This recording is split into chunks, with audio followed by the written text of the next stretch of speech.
اور کتاب یعنی قرآن میں مریم کا بھی تذکرہ کرو، جب وہ اپنے لوگوں سے الگ ہو کر مکان کے مشرقی حصے میں چلی گئیں، پھر انہوں نے ان کی طرف سے پردہ کر لیا تو ہم نے ان کی طرف اپنا فرشتہ بھیجا، سو وہ ان کے سامنے ایک خوبصورت مرد کی صورت میں آیا۔ مریم بولی کہ اگر تم پرہیزگار ہو تو میں تم سے بچنے کے لیے رحمان کی پناہ لیتی ہوں۔ فرشتے نے کہا کہ میں تو تمہارے پروردگار کا بھیجا ہوا یعنی فرشتہ ہوں، اور اس لیے آیا ہوں کہ تمہیں پاکیزہ لڑکا بخشوں۔ مریم نے کہا کہ میرے ہاں لڑکا کیوں کر ہوگا، جبکہ مجھے کسی مرد نے بطور شوہر چھوا تک نہیں اور میں بدکار بھی نہیں ہوں۔ فرشتے نے کہا کہ یوں ہی ہوگا، تمہارے پروردگار نے فرمایا کہ یہ مجھے آسان ہے اور میں اسے اسی طریق پر پیدا کروں گا تاکہ اس کو ہم لوگوں کے لیے اپنی طرف سے نشانی اور ذریعہ رحمت بنائیں، اور یہ کام مقرر ہو چکا ہے۔ چنانچہ وہ اس بچے کے ساتھ حاملہ ہو گئیں اور اسے لے کر ایک دور جگہ چلی گئیں۔ پھر درد ذہ ان کو کھجور کے تنے کی طرف لے آیا، کہنے لگیں کہ کاش میں اس سے پہلے مر چکتی اور بھولی بسری ہو گئی ہوتی۔ تب ان کے ٹیلے کے نیچے کی جانب سے فرشتے نے ان کو آواز دی کہ غمناک نہ ہو، تمہارے پروردگار نے تمہارے نیچے ایک چشمہ پیدا کر دیا ہے، اور کھجور کے تنے کو پکڑ کر اپنی طرف ہلاؤ، وہ تم پر تازہ عمدہ کھجوریں گرائے گا، تو کھاؤ اور پیو اور آنکھیں ٹھنڈی کرو۔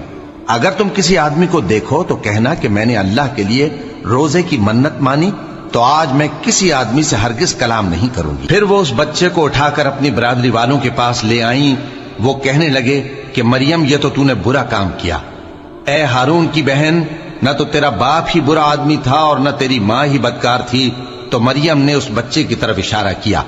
وہ بولے کہ ہم اس سے کہ گود کا بچہ ہے کیسے بات کریں؟ بچے نے کہا کہ میں اللہ کا بندہ ہوں، اس نے مجھے کتاب دی ہے اور نبی بنایا ہے، اور میں جہاں ہوں اور جس حال میں ہوں اس نے مجھے صاحب برکت بنایا ہے، اور جب تک زندہ ہوں مجھ کو نماز اور زکوٰۃ کا ارشاد فرمایا ہے، اور مجھے اپنی ماں کے ساتھ نیک سلوک کرنے والا بنایا ہے اور سرکش و بدبخت نہیں بنایا، اور جس دن میں پیدا ہوا اور جس دن مروں گا اور جس دن زندہ کر کے اٹھایا جاؤں گا مجھ پر سلام ہے۔ یہ مریم کے بیٹے عیسیٰ ہیں، اور یہ سچی بات ہے جس میں لوگ شک کرتے ہیں۔